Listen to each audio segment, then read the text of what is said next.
So we've rolled the ute outside. So this is Mark. Mark's offered his kindly to come up and help me with the sanding and the buffing of this ute.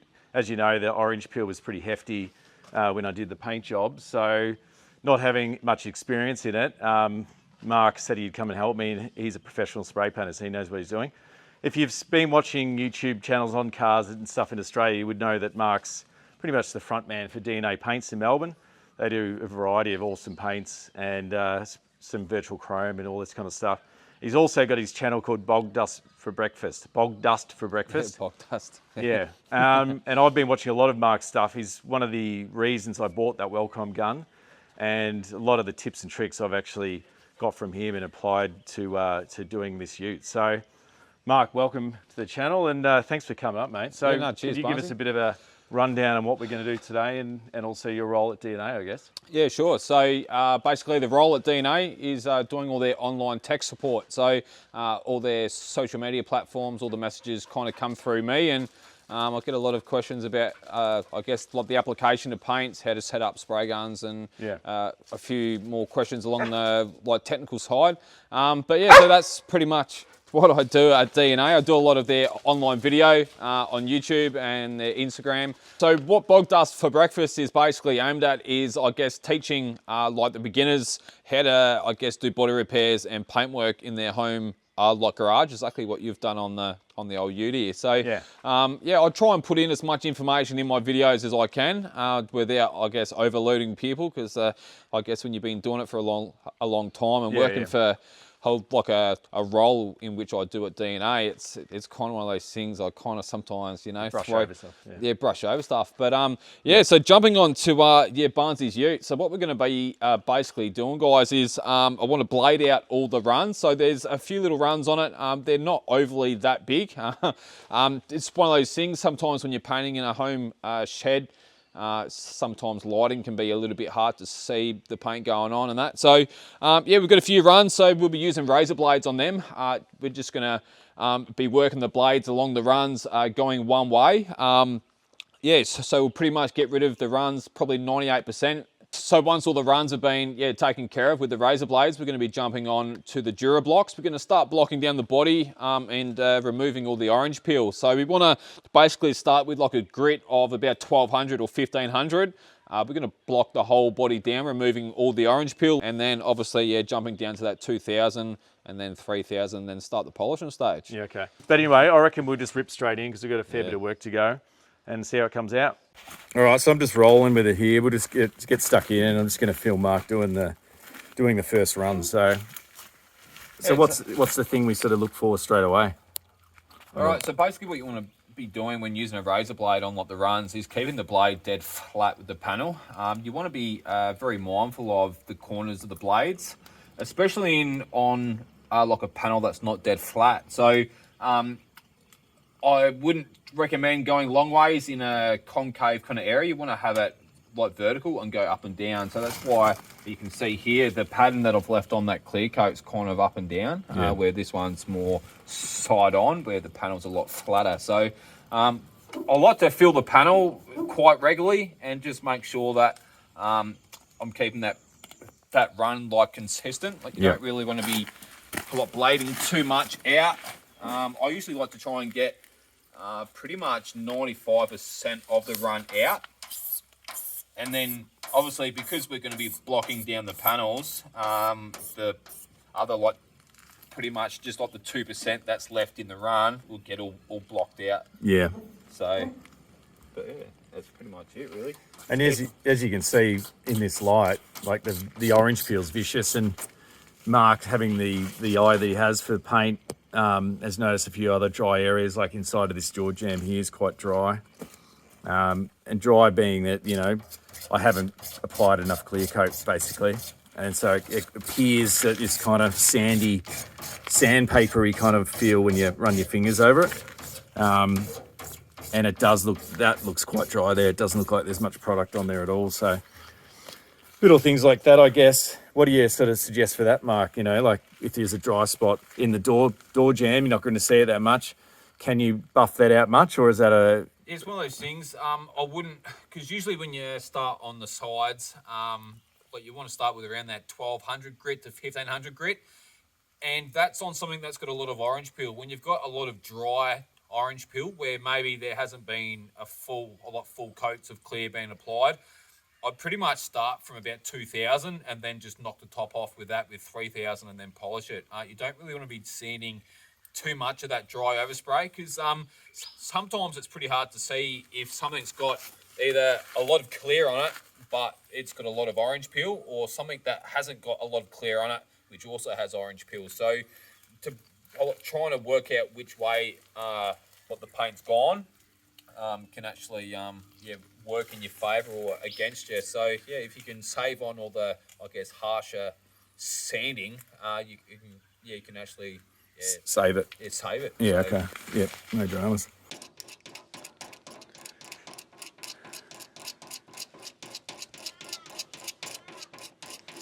Yeah, it's something to definitely watch out if you're going to be spraying metallics or any colour really. Make sure you get enough paint. You know, I got 4 litres, and it probably would have been enough if you knew what you were doing, especially with the darker colour to get that coverage going. But for some reason, I was running low at that 4 litres. I was down to about 1.5 litres maybe, and I just didn't have the confidence it was going to be enough. So I got another 2 litres, and yeah, that's probably opened a can of worms potentially. So make sure you just get all your paint that you know you're going to use in one hit, and avoid those potential pitfalls of colour variation, because it can completely ruin your whole car. And I'm fingers crossed it's not going to be that noticeable to the general eye, you know, and I could probably put up with it if it is slightly out, but not a huge amount out. That's for sure.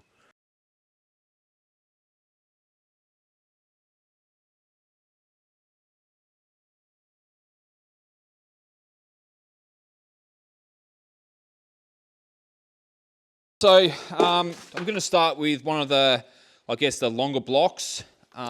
We've got a few different, I guess, blocks here. We've got like a teardrop one, which has got obviously 2 flat sides and then the curved side as well. So this would be kind of good for the sides of the quarter panels and the doors underneath the body lines, just to block all that nice and evenly with the curve. So we've got our 1500 here. They've been soaking for probably 5 minutes.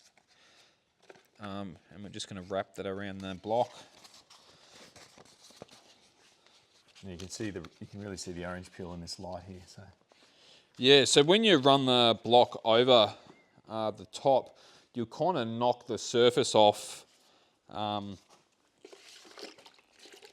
and it's almost like having a guide coat on the panel. So I haven't blocked a great deal of that at the moment, but one good thing you can do with these blocks is you can actually use them as a squeegee and wipe that water away. Yeah, that's a good idea. And so what this will do is when it does dry, you'll be able to see where your highs and lows are, kind of thing. And that's just obviously showing you the orange peel. So what you want to be basically doing is blocking all the, I guess, the tops of the orange peel level with the, I guess, the low spots of the orange peel. And then once it's all sanded, you're left with a nice flat surface. Sometimes too, it's a good idea to have like a rag, like a wet rag, and constantly wipe it off. So you're keeping the surface nice and clean. Now, I usually do have another little block with me, so we'll grab that and we'll grab that up there. So those microfiber towels, Mark just mentioned, get them for $10 at Bunnings. They come in a pack of whatever, 10. Yeah, 10 or 20, I think. Yeah, something like that. So that's all right to use when you're doing this. Might be different when you're preparing stuff for paint, because they might be a bit linty. Yeah, but they can be. Yeah. And one real good idea too is, being that these are brand new, they do have like a tag on them. When you're coming to like the final, I guess, end of the polishing, the actual tag can leave scratches on your polished like paint. So what I like to do is just pull them off, and that's pretty much it. So as you can see, this is kind of flattening out pretty quick. Yeah, flattening out pretty quick with the 1500. So when that dries, you'll be able to have a bit more of an idea of what's been sanded and what hasn't, how much more we got to sand out, etc. So now in regards to, I guess, the pattern, much like your primer and your body filler, you can block in an X-shaped pattern. Usually if you're pretty consistent with the way you're blocking, you don't really need to get too carried away with like blocking with an X-shaped pattern. We're not really blocking out highs and lows and stuff like that. So it's just a matter of being consistent, always wiping it down, seeing what you've missed, seeing what needs to be sanded still. And I usually like to stay probably 8 to 10 mil away from like body lines and edges, because as I was saying earlier, if you're going to sand through the paint, that's going to be pretty much the first place it's going to happen. And obviously you're used to doing this, so you're not using the tape, but I would definitely be putting tape on that corner if I was doing it. Yeah, so just run the tape along the edge and fold it over, and same with your body lines. Being that the WB doors usually have like a bit more of a rounded body line, you can kind of, I guess, get away with it. But if you're doing a car which has a real defined sharp line, then by all means you get some tape out, and then run it along your lines, just so you're protecting the paintwork a little bit more. Yeah. That squeegee idea is great. It saves a bit of time, doesn't it? Ready. Yeah, so look, there's definitely enough product on there. How can you tell?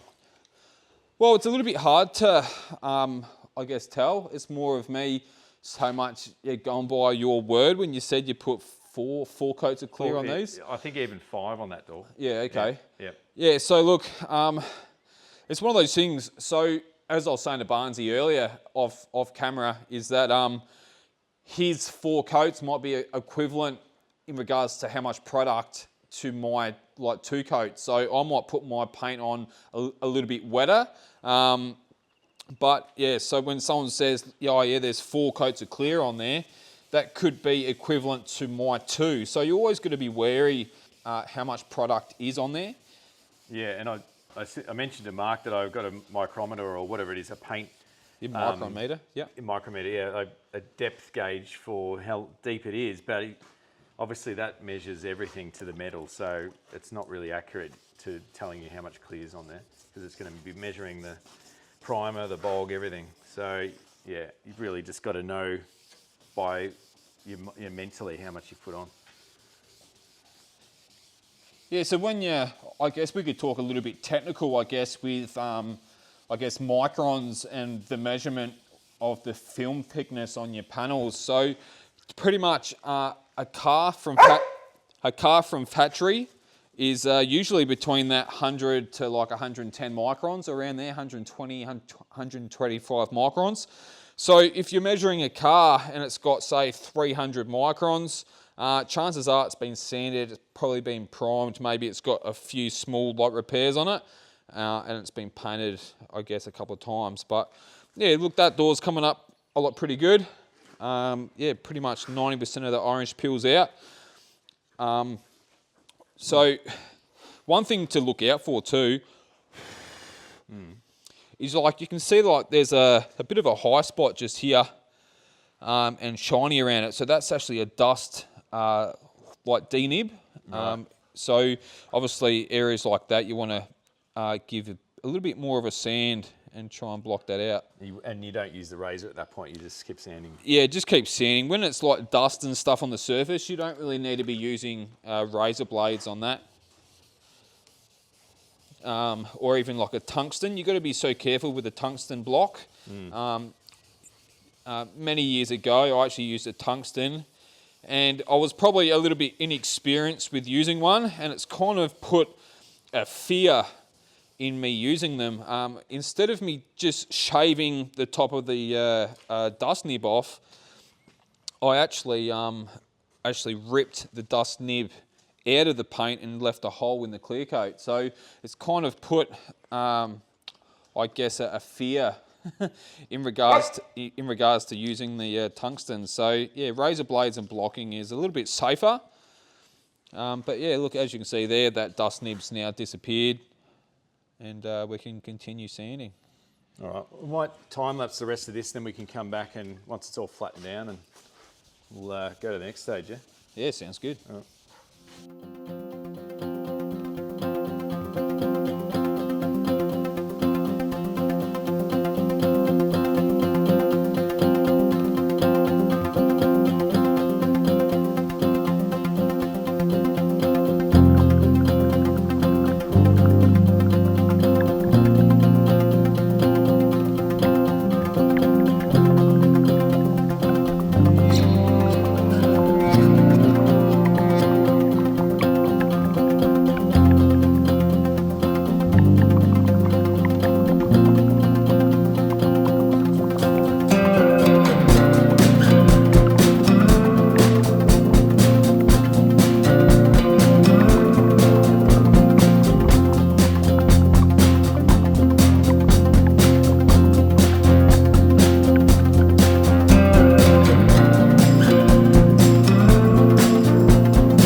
So we're back and we've been, Mark's been sanding for a while. So where are we at, Mark? All right, so what we've done here is we've sanded it down with 1500 and then 2000.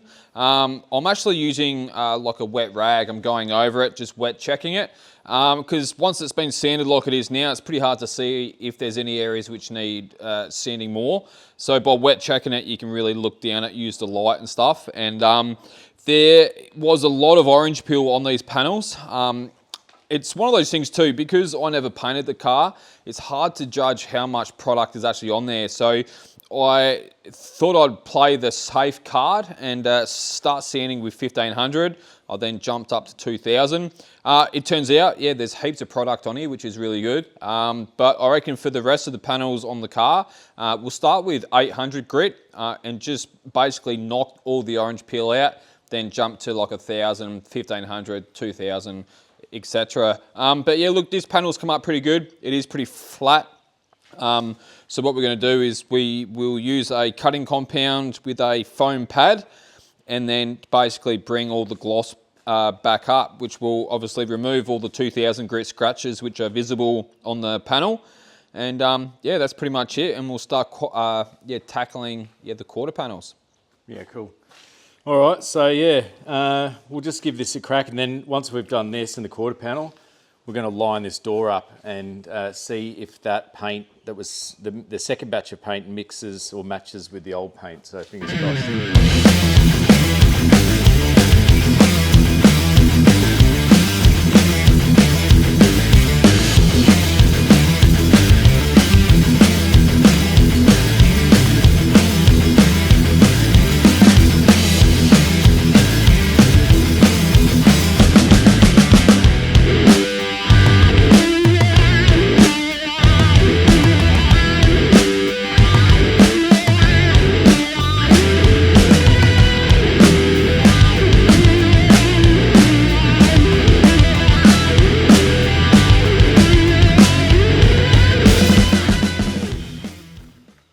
So we have just hit that with the 600, 1500 and is it 2000? And 2000. All the way down that quarter and down the sill.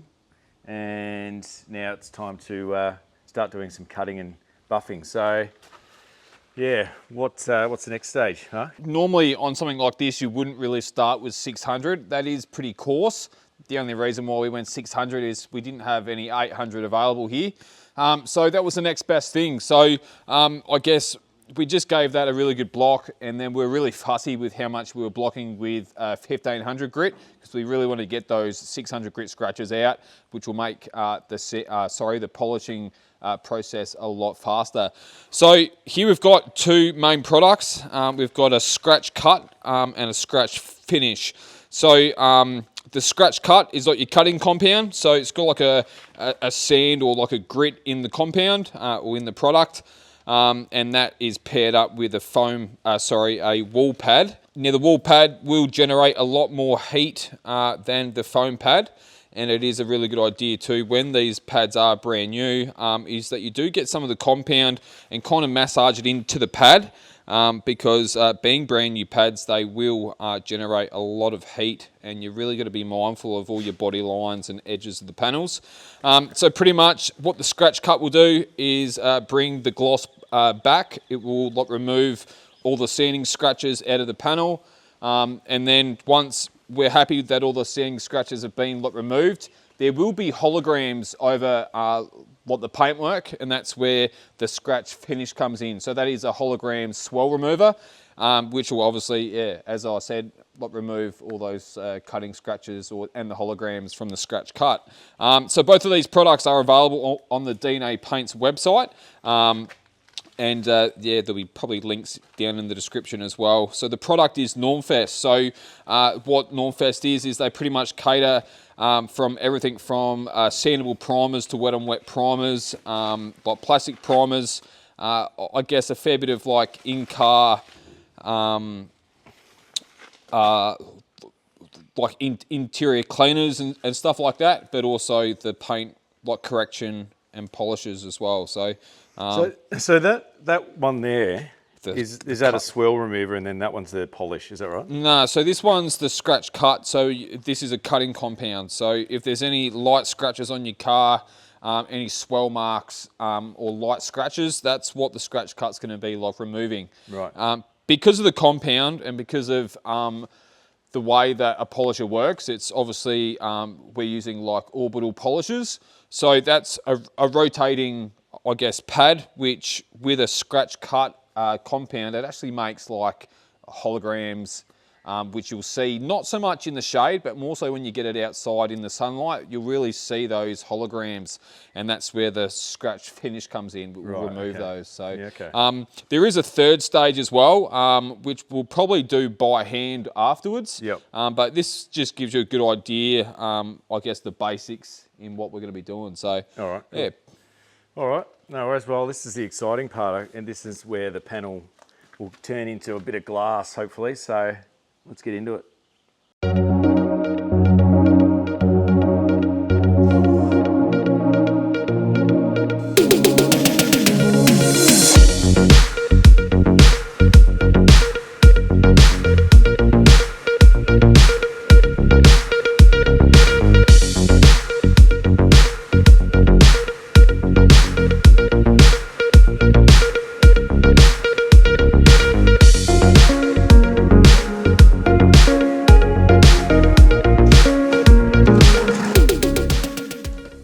So brand new pad, always a good idea to massage a bit of polish.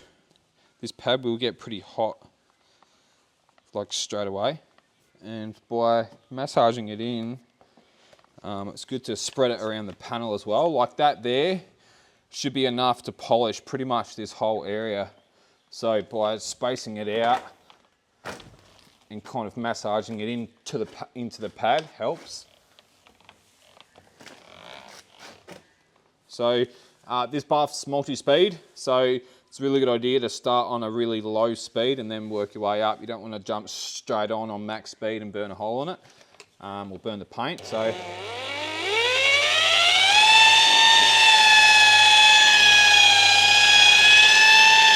Not wrong. Sounds like a Harrier jet.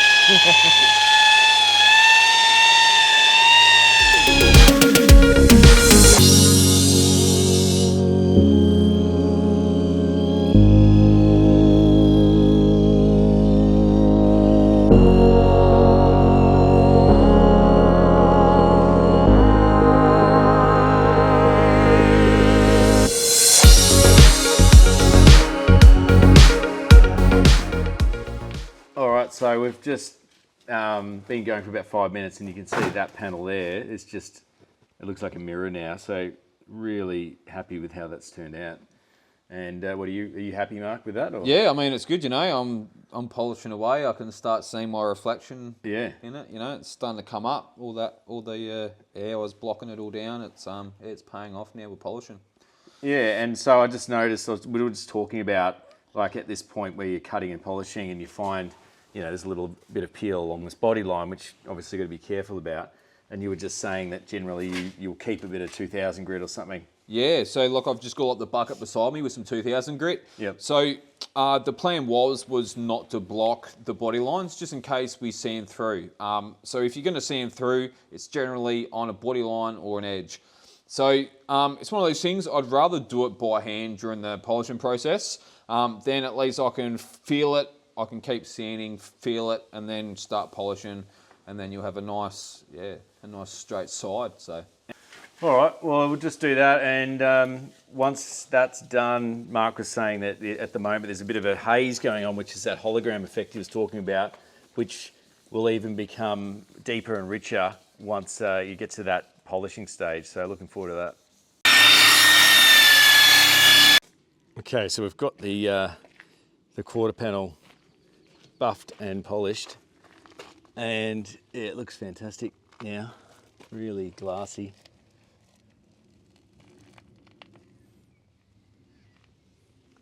It's so hard to pick up this colour on a phone, but you can see, at least you can't see the orange peel now, and you get an idea of how, buffing and polishing will just bring that clear into a nice clear glass. So that's the good news. The other good news is we got the door. We polished the door and then rested it just quickly here just to check the colour variation. And I reckon I'll get away with it. There's a slight, maybe if you're going to get real picky, the door may be tiny shade lighter on an angle, but you won't really know until you cut and polish the whole door and put it on there with the guard, whether there's going to be colour variation. So I guess, it's a lesson learnt, just, don't mix paint halfway through a job. So I reckon, and Mark reckons, he goes, you probably get away with it. And so I'm going to keep rolling with it. And you can just see there how beautiful that quarter panel's come up, which is great. So that's the good news. The bad news is, and there's always a bit of a roller coaster ride with these things, is as we're polishing the door, we've noticed, or Mark noticed, some shrink back in one of the repairs I'd done before I'd fixed it. So you can't see it on camera, but anyway, there's a little bit of shrink back here. But the biggest thing is there's some lift just there. There's a tiny little bubble on the clear that's lifting up, which is an absolute pain in the ass. So there must have been a bit of moisture, or as we've sanded it back, the clear coat's thinned out a bit. It's become more prevalent. You can hardly see it on camera, but it's there. And it'll only eventually delaminate when you're trying to wash it or something. So unfortunately this door needs to be resprayed. So that's the short of it. And that's it. So just going to quickly give it an 800 sand and get down and have a look at what the real issue is, and try and prime it and get it ready for paint again.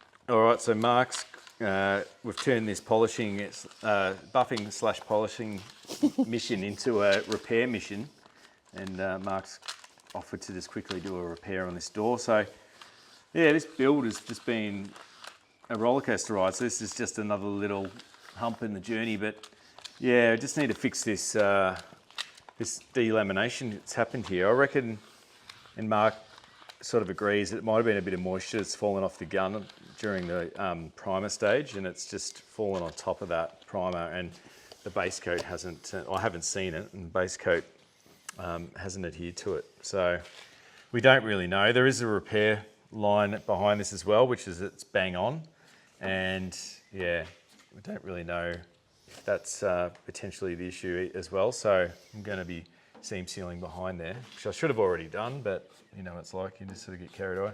Anyway, just putting some filler on it, and then yeah, wait till it goes off, do a bit of sanding, and then we'll prime it and hopefully be done with it.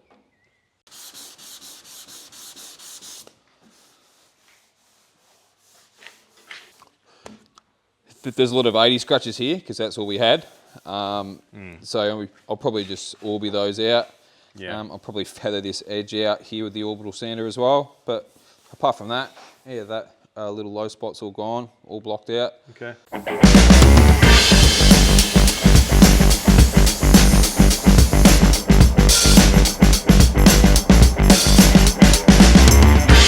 Okay, so a bit of an update. So after Mark left, I've continued to cut and polish the quarter panel. As you can see, it's come up beautiful, but it's not perfect. So I think that the woolen pad definitely does a better job. I've got it to a point that I'm happy with it, and I don't want to blow through it. This isn't finished. I've sort of just done one pass. I haven't even polished that. That's just a cut. I'm going to get it to the point where I'm happy with it, and then once it's all assembled, I might take it to a paint detailing professional and get them to do a proper final sand and buff and get it as good as possible. Because I know there's plenty of clear on it. I just don't know how far to push it. And this door is a prime example. So basically, this is the one that had horrendous runs on it down the bottom, along here. And so I've been applying all the techniques. You would have seen, the scalpel technique. I think there's a combination of them, but yeah, the scalpel technique I found, you tape the ends up and that protects the sides, and then you just scrape down. That's great at getting dribbles off, I found as well. Yeah, the one thing that it doesn't really tackle is to get that wave of clear gone. So I did that blade technique. I've sanded it with 800, 1500, and when I buffed it, I could see those waves. It looked horrendous. And also there's still a really sort of a wavy undercurrent of orange peel. So there's two layers of peel on this clear. There was like a finer peel, which you sort of knock off straight away. But then there's like a deeper kind of longer wave of peel underneath that. And that's what I don't know how far to go, because yeah, as I said, there's 5 coats of clear on this door. I'm assuming I could go pretty deep, but a guy that does this full time would know exactly how deep to go. And you could see a little bit of that peel coming through. And also there was fine scratches all through it. So it does really need another going over. But once again, as I mentioned, I just wanted to get it to a point where it's going to look good at hanging on the car, and I don't have to blow through and paint it again. So that was all good. I just wanted to remedy this dribble wave down here. So I thought it's either put up with that or just try another technique and try and save it. So I tried the body filler technique, get some fine filler. You probably want to glaze or something. I found that was fine. I taped up an area over these dribbles here and just created a sort of like a rectangular area of body filler. And yeah, then I started to just sand that wavy section down and got rid of it that way. So it works in the same principle. All your highs get sanded down, and then your lows will be filler basically on the flat sections, and then you just sand. Started with a 400, and then I went to 800 pretty quickly, and just wet sanded it until all that fine filler disappeared and the highs disappeared. And then I gave it a few kind of straight cuts. You can sort of go pretty heavy on this cutting, I've found. I've just been starting off slow, but the longer I've been doing it, I've been really giving 800 a punish just to get rid of that wave. And yeah, I still haven't cut through, and I think there's still plenty of product there. So it's a risk for sure, but I'm just doing this lower section to get rid of those, and then I'll start to 1500 and then 2000 if I can find it, 3000. And yeah, try and get it as flat as possible before I use the cutting compound. I use this 3D cutting compound, so it's a hybrid compound. It's 400. I don't know, maybe I needed a more of a harder cut. This is a polish and a cut in one hit. It's not cheap, it's like $96 or something like that. But yeah, it does a good job, but I think your prep has got to be really quite good before you hit it with that stuff. I think if you had a few deeper scratches, you'd probably want a more of a specific cutting compound, which I may even go down that track if it doesn't come up. The beauty is once you polish it, well, I've found if you're not happy with it, you just start again. So once they're all bolted on the car, as long as they don't blow through, then it can always be, further enhanced down the track. So this guard, what I've learnt from that door and the quarter panel, I've applied to this guard. As I've got more and more into this, the orange peels become less and less, especially for that door and the tailgate in there, because I've thinned out the clear quite a bit. Only bad thing about that is that it actually did run a lot easier, but it didn't get as much peel. So my assessment of the Rebello Clear 150, it's not a good clear. So I would probably get a better clear that's more forgiving, and it's going to allow that glass finish off the gun to save all this sanding crap. So you can see this one's, I've got basically that first layer of peel off, and that secondary wavy peel I'm trying to get rid of as well, and that's just a fine balancing act between going too hard and blowing through. Probably going to admit that there's going to be some peel on this, but the reality is I just want to get this thing finished, and peel is pretty much the last of my worries at the moment with this.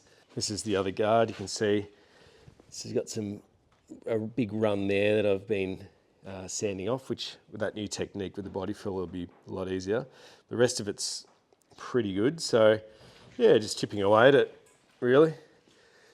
Refining the technique, no big issues so far. So as long as you maintain your patience, you'll get there. I've been using this pad here, and then I'm finishing it off with the thinner pad. I found that that's a pretty good pad to cut with. So that's it. I'm going to just keep going forward now. See if I can get this a little bit smoother. Get rid of those waves. Get this one out the door so I can jump onto the other one and just keep punching them out.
So based on what I've learnt on those other two panels, I went back and had another crack at this one. This one had it still had a lot of that slow orange peel I was talking about, the longer orange peel underneath, and the dribble runs down the bottom were quite severe.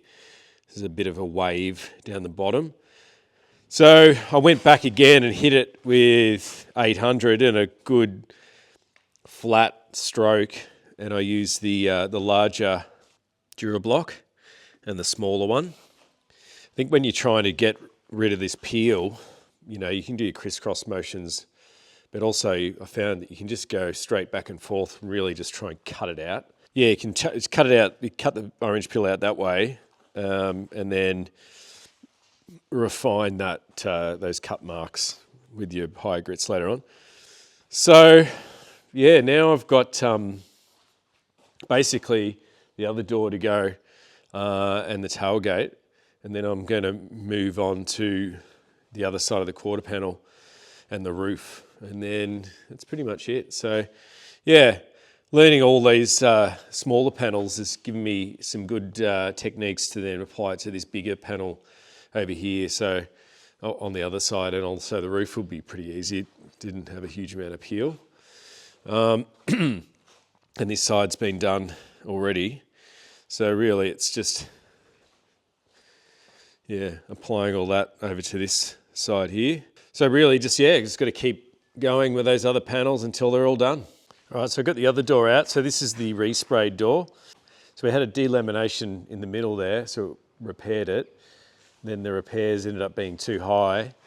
So I ended up sanding it back again, and redoing it again, and I got some horrendous runs. So you can see there, look at that. Right down. So this is because I thinned out the clear coat to try and reduce the orange peel. And as a result, the orange peel is definitely better, but it's still there. And I got another run down here. So I thought, I was just about to just do this, and then I thought, oh, well, I'll just film it and give you a bit of a breakdown of my methods. So this one is the body filler method. So there was horrendous drip, which is the worst place you can get it, right along there. A lot of guys would just say just respray it. And the other point being that would be weighing in the favour of a respray for a third time would be I've had some bleed from the repair there. Very, very faint line. You can see it just there. That can happen, I think, if you spray over body filler. So I'd sanded it back, but I didn't prime it. I just did a coat of metallic over those areas and then did 5 coats after that, which I thought would be more than enough to hide that filler mark. But apparently you can get some bleed happening, which I think is what's happened here. So it's absorbed some of the solvents out of that base coat and lightened it slightly, which is a pain in the ass. Anyway, I'm not going to do it again because it's just ridiculous. It's going to take forever. And the reason the telling factor for me was that when I put it up vertical and rested over near the ute, I can't see it. It's only when I have the light coming down from this angle here that the metallics are bouncing that back. So it's very, very faint anyway. And yeah, as I said, you can't see it when it's vertical on the car. So I'm just going to run with it. This is all, as you know, it's all a documentation and an experiment really of teaching myself tricks, teaching myself skills along the way. But even I have my breaking point, and I'm not going to spray this door 3 times. It's just ridiculous. So if someone came along and noticed it, I'd eat my hat, to be honest. It's more just me knowing, and yeah. The main thing now is getting these strips out. So I'm just basically going to show you the method. I'm going to use 600 or a bit of 400 actually to knock that down first, get the heads of those strips done. And here I'm going to use the razor blade method just to knock the tops off these strips here.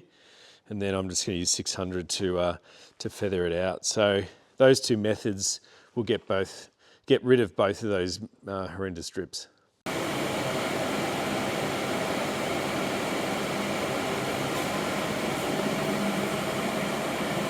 Third time lucky. So yes, that is the 3rd time I've resprayed this door.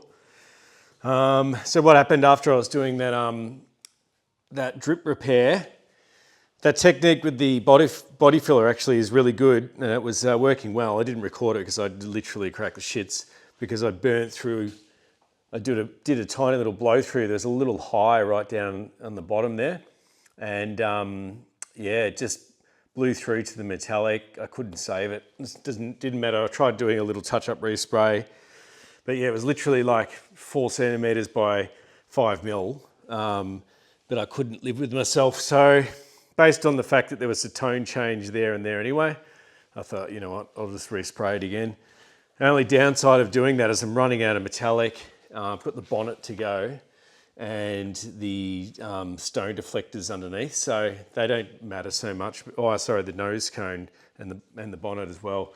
I want to do that in the remaining paint that I got, because yeah, the whole tone change thing, as I've been talking about, I reckon I've got away with it. purely because I've just been lining them up and I can't really tell the difference out of those two cans. So once you do the drop coat, you know, it pretty much leaves them very similar. So obviously this has got the obligatory orange peel on it. But what I did with this one, up the air pressure to 3.5 bar, and I actually sped up my my coats. So the speed that I was actually applying with that higher pressure, I just ran it faster along. And that did two things. The first one, it reduced the amount of orange peel, because although there's orange peel, a lot of you will be going, oh, that's, you know, still pretty vicious orange peel. It wasn't as bad as it previously was. And there's no runs, like no runs. Whereas that last one was horrendous. So I found that high pressure, faster speed, and you know, essentially a lighter coat, just made sure that it adhered better, didn't run, and it was a bit of a finer mist. So I'm used to polishing now, so I'm not too worried about getting that back to glass like the others. There's 5 coats on there, so there's plenty of product as well. All right, it's enough of the door. So I thought now I'd just get stuck straight back into it, get the momentum going. This bonnet's been sitting around for ages, so that's the last, that and the nose cone are the two last things. So, God, it's taken forever, this painting. Unbelievable.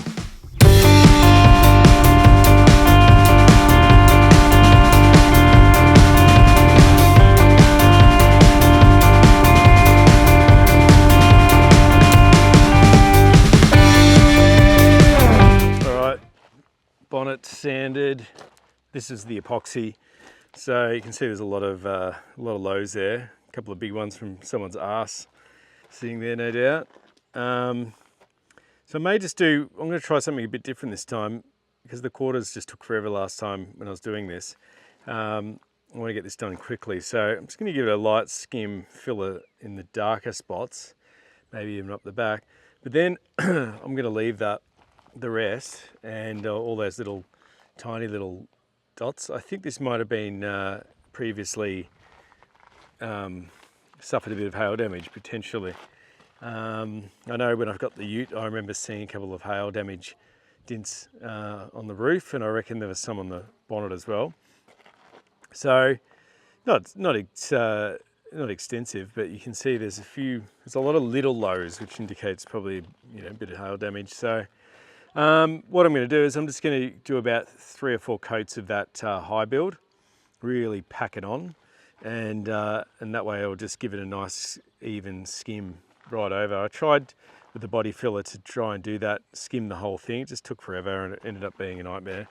I've seen this technique done on another channel, and I can't remember the channel, but yeah, I think he did about 10 coats or something crazy of high build. And then just started sanding it off. So I'm going to give that a go. I'll probably, as I said, do about 4 coats or something, 4 or 5 coats, really pack it on. And the major ones just fill up a little bit beforehand. And then just get the splines out and start sanding away. All right, so I've applied body filler to the low spots, or the pretty bad spots at least. So there's still a lot of other lows. And so what I'm going to do is I haven't even, so that's 40 scratches still in it.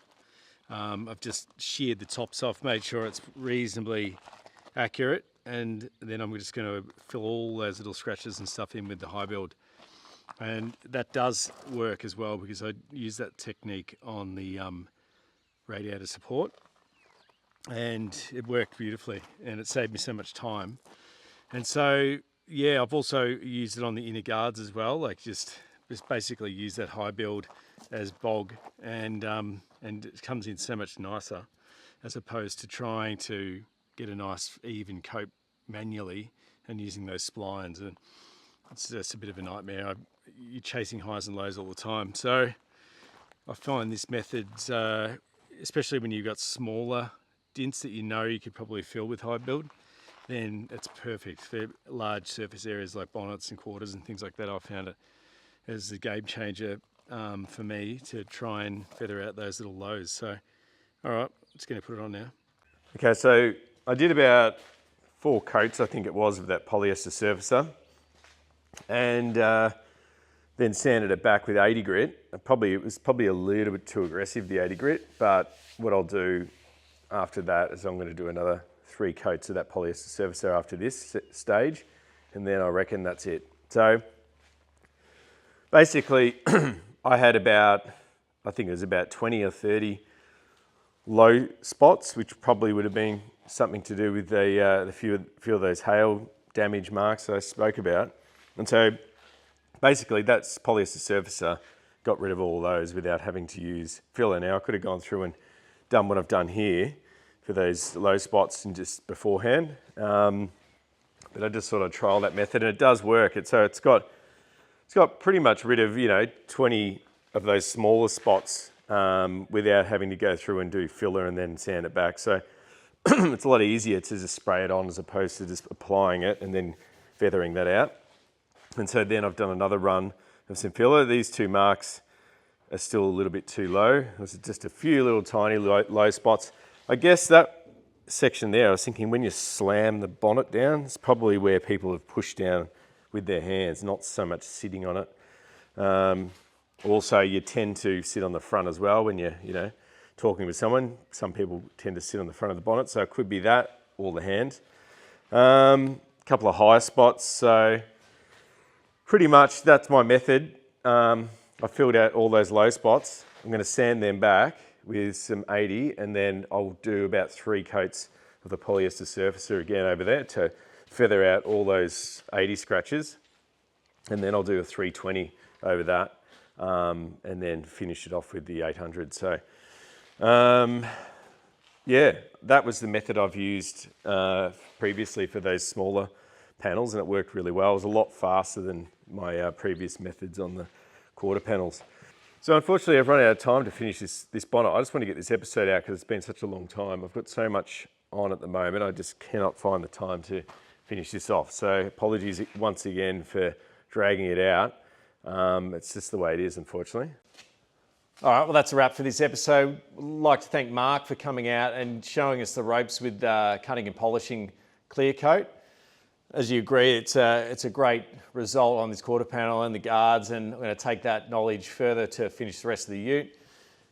I've still got to finish and do the final pass of the polishing, and yeah, once that's done, it's going to look awesome, but it's definitely made that colour pop so much more. It's brought out, you can see there's a lot darker darks now and lighter lights, whereas before the orange peel was really dispersing the light and makes everything a lot flatter and pretty much boring if you've got a dark colour. So it's essential that you cut and polish if you've got any kind of orange peel to really bring that paint out. So the kit that Mark used, the cut and polishing kit, is actually available on the DNA website. This is the kit here, and that's the link for it. There's also links below in the show notes if you want to go and check that out and buy directly from the site. So it'll give you the cut and the hologram scratch remover as well. As you can see, it brought that panel up to showroom condition, so it's good stuff. So thanks again, Mark. Really appreciate the time you took to come out and help me with that. If you haven't also checked out Mark's site, Bog Dust for Breakfast, there's heaps of tips for painting smaller stuff, candies, up to full car resprays and things like that. Really handy channel to up your skills. There's a couple more episodes coming up quickly. I've got actually a giveaway coming up in the next episode, which is a good product. And for those who are into full driving, they'll probably appreciate that. So I'll do a whole thing on a review on the product itself, and I'm going to give away a product at the end of it. Generally, I don't like doing those things, but it's actually a fun little episode, so I think you'll enjoy it. So if you haven't subscribed, please consider doing so. Follow the journey from start to finish. Give us a thumbs up. So until next time, take it easy, and I'll catch you on the next episode.